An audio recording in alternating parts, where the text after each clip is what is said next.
Girls, I'm done. You hear me? I'm done. The nanny's voice echoed through the executive daycare center, sharp and frustrated. Thomas Fisher paused outside the glass doors, his maintenance card frozen mid-push. Through the transparent walls, he could see two small, identical girls pressed against the far corner, their backs rigid against the wall, faces blank like porcelain masks.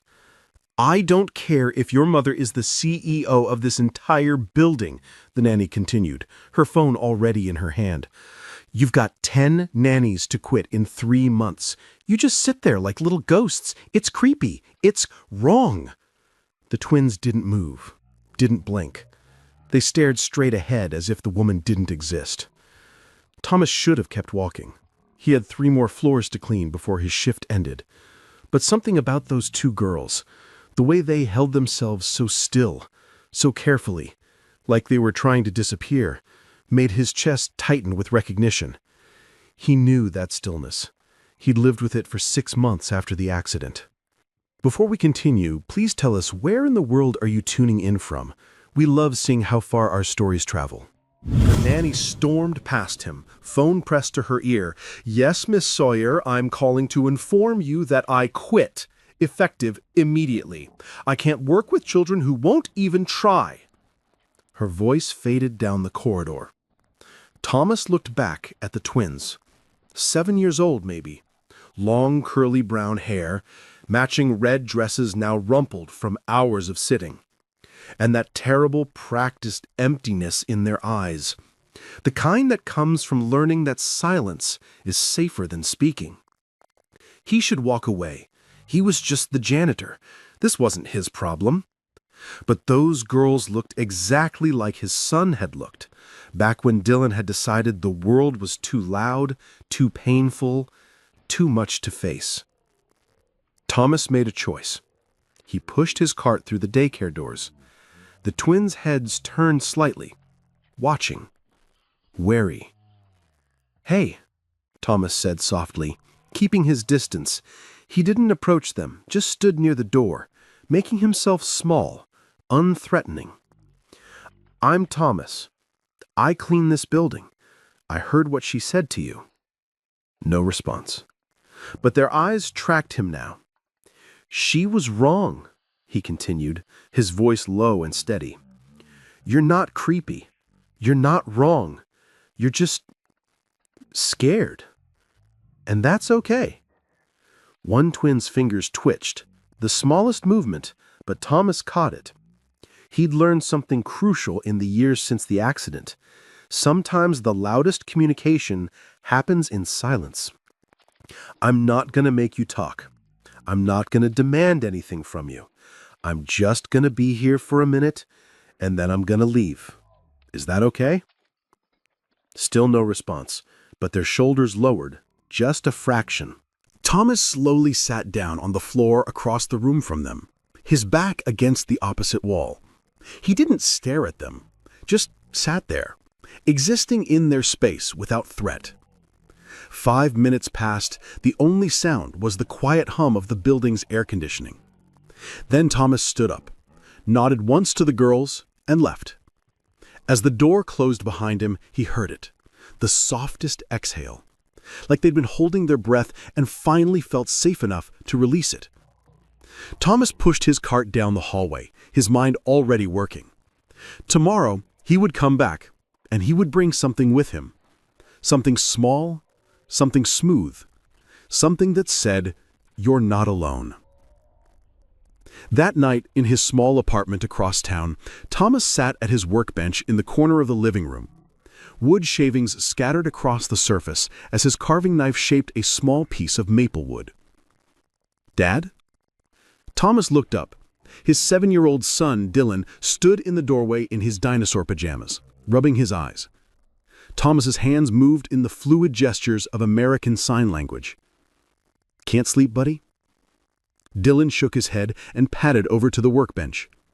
He peered at the half-carved object in Thomas's hands. "What are you making?" "A fish, for 2 girls who need something to hold on to." Dylan tilted his head, curious. "Like my fish?" Thomas glanced at the small shelf above the workbench where Dylan's fish sat, the first thing Thomas had carved 4 years ago, when his son had stopped communicating after the accident. When his son had retreated so far inside himself that Thomas thought he'd never reach him again. "Exactly like your fish," Thomas signed. Dylan climbed onto the stool beside his father and watched him work. The scrape of knife against wood filled the comfortable silence between them. "Are they scared?" Dylan signed after a moment. "Yes, very scared." "Like I was?" Thomas set down his knife and looked at his son. This brave, beautiful boy who'd lost his hearing, lost his mother, lost his whole world in one terrible moment, and somehow found his way back. "Exactly like you were," Thomas signed. "But they're going to be okay. Just like you." Dylan nodded seriously, then signed, "You should give them the fish tomorrow. It helped me." "That's the plan." They sat together in the quiet apartment, father and son, carving hope into wood. The next evening, Thomas returned to the daycare center. The twins were in the exact same spot, backs against the wall, knees drawn up, faces carefully blank. A different nanny sat on the far side of the room, scrolling through her phone with the resigned expression of someone who'd already given up. Tom's knocked lightly on the doorframe. I need to check the vent above the girls. Maintenance request." The nanny barely looked up. "Whatever." Thomas wheeled his cart inside and set up his small stepladder near where the twins sat. He didn't look at them directly, just moved with deliberate, unhurried motions, checking the vent that didn't actually need checking. After a few minutes, he climbed down. From his pocket, he pulled out the wooden fish, smooth as silk, perfectly palm-sized, every edge rounded and soft. He'd spent 3 hours on it last night, 3 hours sanding until his fingers ached, until it felt like comfort in solid form. Thomas crouched down a few feet from the girls and placed a fish on the floor between them. Then he stood up, collected his tools, and left without a word. He didn't look back, but as the door closed, he heard the softest rustle of movement. One small hand reaching for something soft in a world that had been too sharp for too long. Day 2, Thomas brought a carved wooden bird. Day 3, a star. Day 4, a heart. Each evening he returned. Each evening he worked quietly near the twins, gave them a new carving, and left without demanding anything in return. The nannies rotated, different faces, same disinterest. But the twins noticed Thomas. Their eyes followed him now, waiting, watching. By day 4, both girls clutched their collection of carvings, fingers tracing the smooth surfaces over and over. Thomas recognized the gesture. Dylan did the same thing when anxiety crept in, that repetitive motion, that need for something solid and safe. On day 5, Thomas made a choice. When he entered the daycare, the twins were watching for him. Actually watching, their heads turning as he approached. Thomas pulled out a wooden butterfly and knelt down. Instead of just placing it on the floor, he held it in his palm. And then he signed, "For you." Both girls went completely still, their eyes locked on his moving hands with laser focus. Thomas signed again, slowly and carefully. "My name is Thomas. I won't hurt you. You don't have to talk." One twin's mouth opened slightly, surprise flickering across her carefully blank face. He set the carved wooden butterfly down and moved to his usual spot against the opposite wall. But instead of working, he just sat, just existed in their space, patient and present. 10 minutes of silence, then Thomas stood, waved goodbye, and left. Day 6. Thomas brought a carved moon. This time, when he sat down, he signed a story. His hands painted pictures in the air, a tale about a moon that watched over all the children in the world, especially the ones who were scared, especially the ones who'd forgotten how to speak. The moon never demands anything, Thomas signed. It just shines quietly in the dark, letting everyone know they're not alone. The twins watched every movement, mesmerized. When he finished, Thomas placed the moon on the floor and left. Day 7. When Thomas entered the daycare, his breath caught. The twins had arranged all 6 wooden objects, fish, bird, star, heart, butterfly, moon, in a perfect circle on the floor in front of them. A pattern, an offering, a response. Thomas's eyes stung. He sat down in his usual spot and pulled out the 7th carving, a wooden owl. This one is wise. It sees everything but judges nothing. He placed it on the floor. And then one of the twins moved. Slowly, trembling, she lifted her small hands. Her fingers formed careful, uncertain shapes. "Thank you." Thomas kept his face calm, even as emotion surged through his chest. He signed back, "You're welcome. What's your name?" The girl's hands moved again, spelling out each letter, S-K-Y-L-A-R. Her sister watched. Then, gathering courage, she lifted her hands too. N-O-V-A. Beautiful names, Thomas signed. It's nice to meet you, Skylar and Nova. They sat in silence for a moment. Then Skylar signed, "Why do you talk with your hands?" "My son can't hear, so we talk like this. Do you like talking this way?" Both girls nodded. Nova's hands moved. "People don't make us use our mouths when we talk like this." Understanding crashed over Thomas.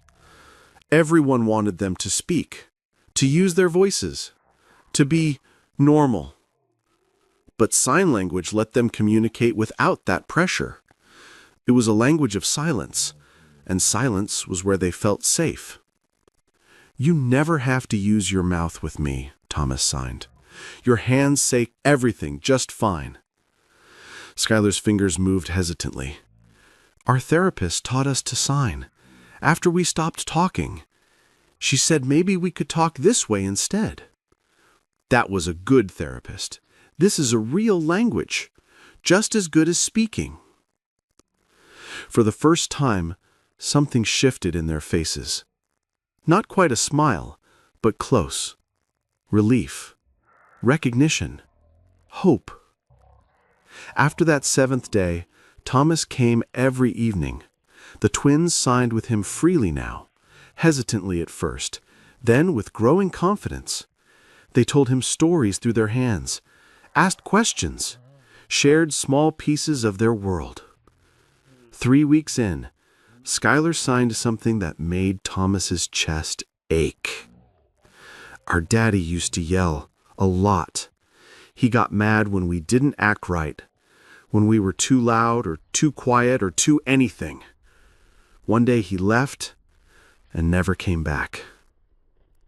Nova added, "We decided together to stop talking. Words only made people angry." Thomas signed carefully. Not all words make people angry, and silence is okay too. You get to choose how you communicate. Always. "Why are you nice to us?" Skylar asked. Thomas thought about Dylan, about Claire, about the accident that had shattered their lives 4 years ago. A stupid argument about groceries while she was driving, another car swerving into their lane, the terrible sound of impact, Claire gone instantly, Dylan losing his hearing when his head struck the window. He thought about the 6 months Dylan had stopped communicating afterward, the guilt that still whispered in Thomas's mind. You distracted her. You could have stopped talking. You could have been driving instead. He thought about quitting his job as a nurse because he couldn't face that much life anymore, about becoming invisible as a janitor because invisibility felt safer than being seen. Because I know what it's like to be scared, and I know what it's like when someone sees you anyway. One evening, Thomas brought Dylan with him. The twins' eyes went wide when they saw another child entering the daycare. Dylan waved shyly and signed, "Hi, I'm Dylan. I'm 7. My dad says you talk with your hands too." Skylar and Nova looked at each other, communicating in that mysterious twin language. Then Skylar signed back, "We're 7 too. Your dad is nice. "I know," Dylan signed. "He carved this for me." He pulled out his own wooden fish from his pocket. "When I'm scared, I hold it. It helps." Nova's eyes filled with tears. She held up her wooden fish, the first one Thomas had given them. "It helps us too." The three children sat together, comparing their wooden treasures, signing stories, laughing in complete silence. It was the most beautiful thing Thomas had seen since the accident. That's when Vanessa Sawyer walked in. She'd left a meeting early, frustrated with yet another nanny quitting. 12 months of this. 12 months since her daughters had spoken a single word. 12 months of failed therapies, defeated specialists, and silence so complete it felt like her children had disappeared. She pushed open the daycare door, expecting to find her daughters in their usual corner, shut down and unreachable. Instead, she found them sitting with the janitor and a young boy, all four of them signing to each other. The twins' faces lit up with something she hadn't seen in over a year. Joy. "What?" Vanessa's voice came out as a whisper. All four looked up. The twins immediately went still, their smiles fading. But they didn't retreat. They stayed beside Thomas, Nova's hand clutching his sleeve. The man stood quickly, respectfully. "I'm sorry, Miss Sawyer. I'm Thomas, maintenance. I was just—" "They're signing," Vanessa's voice cracked. "They're actually communicating with you. How did you do this?" "I didn't do anything special," Thomas said quietly. "I just sat with them. I didn't make them talk. My son is deaf, so we use sign language. The girls felt comfortable with it." Vanessa looked at her daughters, really looked at them. They were holding small wooden objects. Their faces weren't blank anymore. They were present, engaged, looking at this janitor with something in their eyes that made Vanessa want to cry. Trust. "How long?" she asked, her voice shaking. "About 5 weeks. I started leaving them wooden carvings. Eventually, they felt comfortable enough to sign with me." 5 weeks. Vanessa had walked past this daycare dozens of times. How had she not known? "And they talk to you like this? Full conversations?" "They're brilliant," Thomas said simply. "They just needed someone who would listen without demanding they speak." Skylar signed something to Nova. Nova nodded. Then Skylar slowly signed to her mother. "He's nice. He doesn't make our mouths work. He gives us things to hold." She held up the wooden fish. Vanessa's hand flew to her mouth. She signed back, her fingers trembling. "I'm so glad, sweetheart." Both girls looked shocked that their mother knew sign language. Vanessa had been learning for months, practicing alone, desperately hoping for a chance to use it. "Mr. Fisher," Vanessa said, and there was something raw in her voice, "would you be willing to continue spending time with them? Please, I know this is unusual, but you've accomplished something in 5 weeks that no one else could manage in a year. I'll compensate you." "No," Thomas said firmly, then softer. "I mean, no payment. If it helps them, I'll do it, but not for money." "Why?" Vanessa asked. Thomas thought about Dylan, about the people who'd treated his son differently after the accident, the teachers who spoke too slowly, the parents who pulled their children away, the strangers who stared like he was broken. Because everyone deserves someone who sees them. Not their diagnosis, not their trauma, just them. Vanessa's throat tightened. "Thank you," she whispered. "Thank you for seeing my daughters." It became routine. Every evening, Thomas spent time with the twins. Dylan joined them often. The three children formed their own world, a world where sign language was normal, where silence was respected, where wooden carvings were passed around like treasures. Vanessa started joining them too. She'd sit quietly, learning to be still, learning to listen with her eyes instead of her ears, learning to stop trying to fix her daughters and just be with them. One evening, After the children had fallen asleep on the daycare mats, all three curled together like puppies, Vanessa and Thomas sat by the window, talking in hushed voices. "I don't know how to thank you," Vanessa said. "You've given me my daughters back. They were never gone, just waiting. Still, you didn't have to do any of this." Thomas was quiet for a moment. When he spoke, his voice was low and honest. "After my wife died, people kept telling me to move on, like grief was something I could just decide to stop feeling." He looked at the sleeping children. "But you can't move on from love. You just carry it differently." "What happened?" Vanessa asked gently.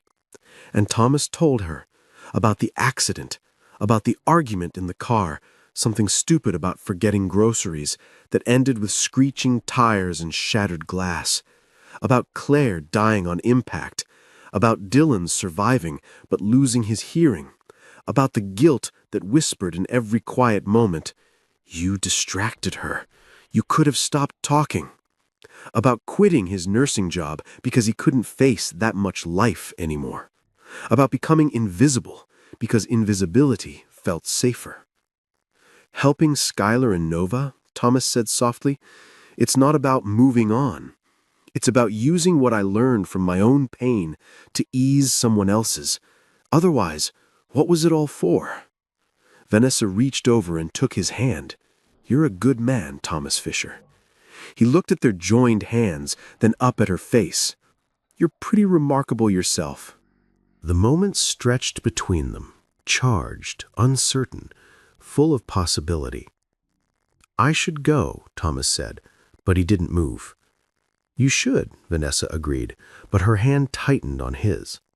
And then somehow they were leaning toward each other, and Thomas's hand was cupping her face, and their lips met in a kiss that was gentle, tentative, and achingly hopeful.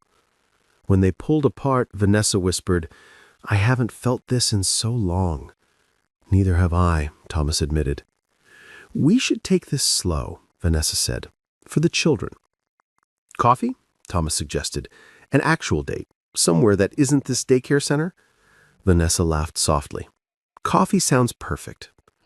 They started with coffee dates, long conversations in small cafes where Thomas was just Thomas and Vanessa was just Vanessa. No titles, no roles, just two broken people learning to trust again. Their second date was lunch at a park. The children played nearby, running through grass, signing to each other, laughing. Thomas and Vanessa sat on a bench, shoulders touching, watching their kids be kids. "They're good for each other," Vanessa said. "They are." The third date, Thomas suggested an art painting class for children. He said Dylan loves it. It's visual, so he doesn't feel left out. I thought Skylar and Nova might enjoy it too. Another way to express themselves. So one Saturday, they all went together. 3 children and 2 parents who were maybe becoming something more. Dylan painted bold, abstract shapes. Skylar created intricate geometric patterns. Nova painted a tower stretching from bottom to top of her canvas, precarious and beautiful. Thomas and Vanessa painted too, their easels side by side, their hands brushing with touches that didn't feel accidental. "You're terrible at painting," Vanessa teased. "I'm a carver, not a painter," Thomas protested. They laughed, and it felt so normal, so light, so different from the grief they'd both carried. Months passed. Coffee dates became dinner dates. Art classes became weekly traditions. Weekend outings to museums and parks and bookstores where the children explored and Thomas and Vanessa built something real. They were taking it slow, but they were also falling. One evening, on Vanessa's balcony, after the children were asleep, Thomas said quietly, "Is it wrong to be happy again? Sometimes I feel guilty." "It's not wrong," Vanessa interrupted gently. "Claire would want you to be happy. Love after loss is possible. It doesn't diminish what came before." Thomas was quiet. "My therapist said something similar, that we're capable of holding more than one truth at a time." "Exactly." Vanessa took his hand. "You loved Claire. You loved Dylan. And maybe you're starting to love us too." Thomas looked at her and nodded. "Yeah, I think I am. I'm falling for you too, Vanessa admitted. You and Dylan, you've become so important to us. They kissed on the balcony as city lights sparkled below, and it felt like a promise. 6 months after that first wooden fish, Thomas took everyone to the garden where the twins loved to feed birds. It was a cold morning. Everyone wore warm coats. Thomas had brought hot chocolate that the children passed around, breath making little clouds in the air. Nova was building a tower of small stones. Skylar arranged acorns in a spiral pattern. Dylan signed to Thomas about a bird he'd seen. And then, quietly, Nova said, "The tower needs one more stone." Her voice was small, rusty from disuse, but it was there. Everyone froze. Nova looked up, surprised by her own voice. Skylar stared at her sister, eyes wide. Thomas signed gently, "You spoke. That was beautiful." Nova's eyes filled with tears. She signed, "I didn't mean to." "It's okay," Vanessa said softly, kneeling beside her. "You don't have to speak if you don't want to, but your voice is beautiful, sweetheart. We've missed it." Skylar touched her sister's hand. Then, carefully, she whispered, "I miss talking too. Sometimes." Vanessa pulled both girls into her arms, tears streaming. "No pressure. You talk when you're ready, or don't talk at all. We love you exactly as you are." But something had shifted. The first words had come naturally, not forced, not demanded, but offered freely when they finally felt safe enough. Dylan signed to his father, "They found their voices." Thomas signed back, "They always had them. They just needed time." The words came slowly after that. Not every day, not even every week, but gradually, Skylar and Nova began mixing spoken words with sign language, choosing how to communicate based on comfort rather than expectation. They spoke more to Thomas and Dylan than anyone else at first. Thomas never made a big deal of it, just accepted whatever form their communication took. Vanessa watched her daughters bloom. They started singing sometimes, soft, tentative melodies that grew stronger. They asked questions, told stories, laughed out loud. And through it all, Thomas and Vanessa's relationship deepened. Family dinners, sleepovers where all three children camped in blanket forts, conversations about the future, about what it might look like if they truly combined their lives. "I want this to be real," Vanessa said one night on her couch, children asleep in the next room. "I want you in my life, Thomas, permanently." "I want that too," Thomas admitted. "But I worry about Dylan, about the adjustment." "You're an incredible father," Vanessa said firmly. "Dylan is thriving. He's happy. He has friends now. He has you. That's everything." Thomas pulled her close. "Then let's do this. Let's really do this." "Are you proposing?" Vanessa teased. "Not yet," Thomas said with a smile. "But soon." 12 months after that first wooden fish, Thomas knew the time was right. He'd spent weeks carving a special set, a family of 5 figures connected at the hands, so smooth and perfect they felt like love made tangible. He took everyone to the garden where the twins had first spoken again. It was early spring. Trees were blooming, birds chirped, morning sun cast everything in golden light. Thomas gathered everyone together. Then, smiling nervously, he kneeled in the grass while Skylar, Nova, and Dylan stood nearby, each holding a hand-painted sign. "Will you marry us?"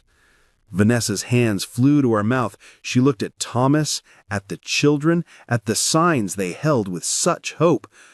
"All of you?" she asked, voice breaking. "All of us," Thomas confirmed. "We want to be a real family if you'll have us." Tears streamed down Vanessa's face. "Yes, yes to all of you. Yes, yes, yes."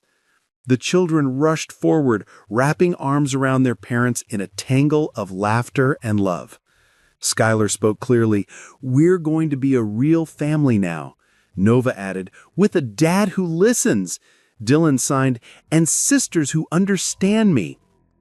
Thomas pulled out the wooden carving, the family of 5 figures, and placed it in Vanessa's hands. For you, for us, something to hold on to. Vanessa clutched it to her chest, feeling its smoothness, its warmth, its weight. It's perfect. You're all perfect. The wedding was held 6 months later in that same garden, under a canopy of autumn flowers. Skylar and Nova wore matching flower crowns and carried signs in both English and ASL.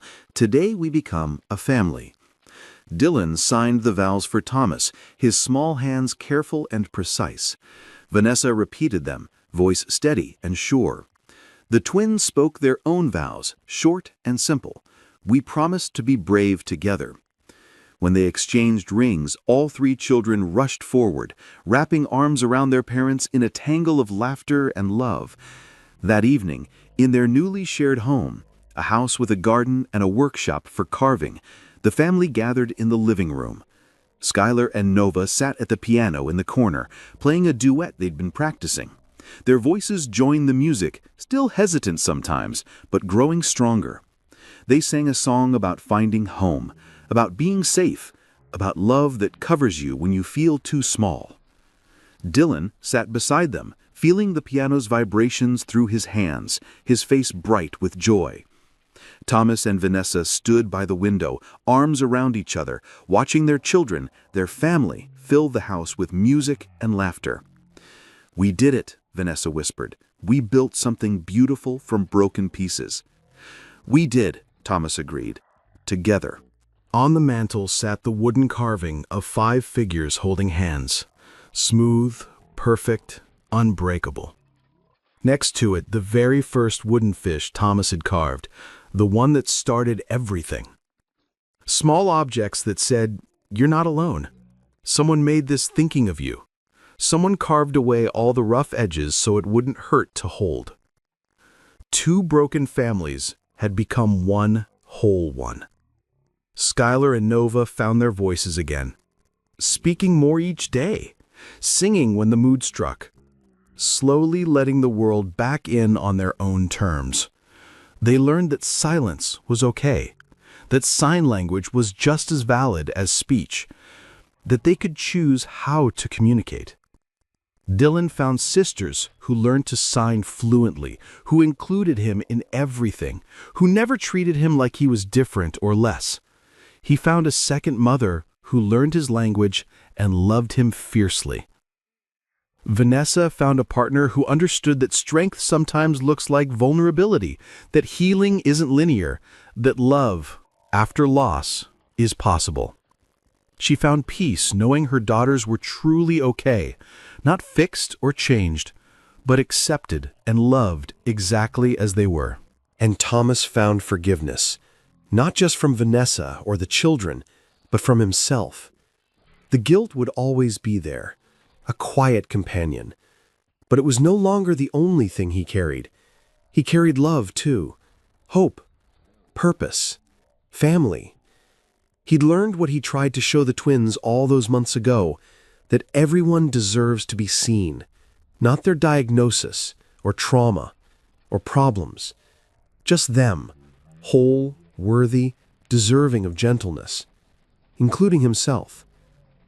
Sometimes healing doesn't come from words or therapy or grand gestures. Sometimes it comes from something small and smooth that fits in your palm and reminds you, you deserve softness, you deserve patience, you deserve something carved with care, just for you. Sometimes it comes from someone who sees your silence, not as something to fix, but as something to honor. Thank you for watching this journey with me. If this story reminded you that healing is possible, that broken pieces can build something beautiful, that everyone deserves to be seen, please subscribe to Soul Lift Stories. Share this with someone who needs to hear it. And tell me in the comments, what's one small gesture that changed your life? Your story matters. I'll see